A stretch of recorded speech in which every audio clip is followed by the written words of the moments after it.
அனைவருக்கும் வணக்கம். நாங்கள் அரசு நாங்கள் மேல்நிலைப்பள்ளி நாயக்கன்பேட்டையில் 10ஆம் வகுப்பு ஆப்பிரிவில் பயின்று வருகிறோம். முதலில் எங்களது பெயர்களை நாங்கள் தெரிவு செய்ய விரும்புகிறோம். என் பெயர் நான் சமையலாளர் 10ஆம் வகுப்பு ஆப்பிரிவு. என் பெயர் சாவசீரன் ஆப்பிரிவு படித்து பயில்கிறோம். என் பெயர் இஎஸ் நான் ஏ படித்து வருகிறோம். என் பெயர் தாபா கணேஷ் நான் 10th A படித்து வருகிறேன். என் பெயர் ஏ நோலேஷ் நான் 10ஆம் வகுப்பு ஆப்பிரிவில் பயின்று வருகிறேன். இப்பொழுது நாங்கள் சொல்லும் நாங்கள் சொல்ல விரும்புவது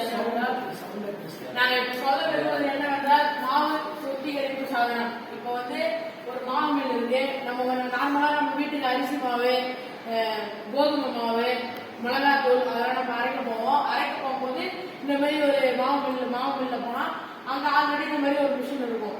நம்ம இப்ப என்ன சொல்ல விரும்புறோம்னா, இப்ப அந்த மாவை நம்ம மிளகாத்தூள்லாம் இங்க கொட்டும் போது கன்வேயர் பண்ணி நம்ம டைரக்டா தான் இங்க வரப்போகுது. நம்ம பாத்திரம் வச்சா டைரக்டா அந்த மாவுலாம் சுத்திகரிக்காதே வந்துடும். நம்ம இப்ப என்ன சொல்றோம்னா, ஒரு கன்வேயர் பெல்ட் வைக்கணும்.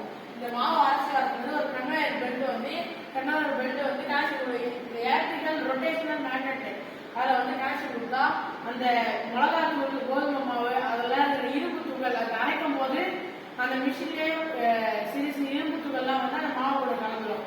அது கலக்கிறதுனால நம்ம சாப்பிட்றதுனால நமக்கு என்ன வயிறு சம்பந்தமான பிரச்சனைகள் அதெல்லாம் நமக்கு நிறைய வரும்.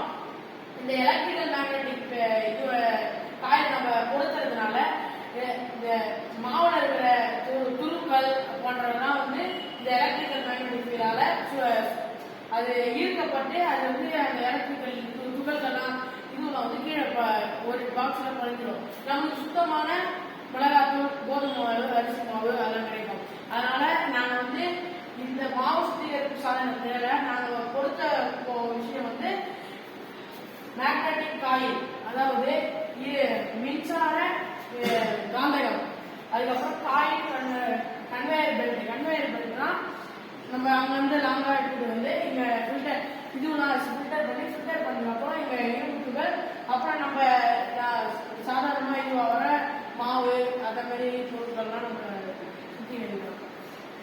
நன்றி.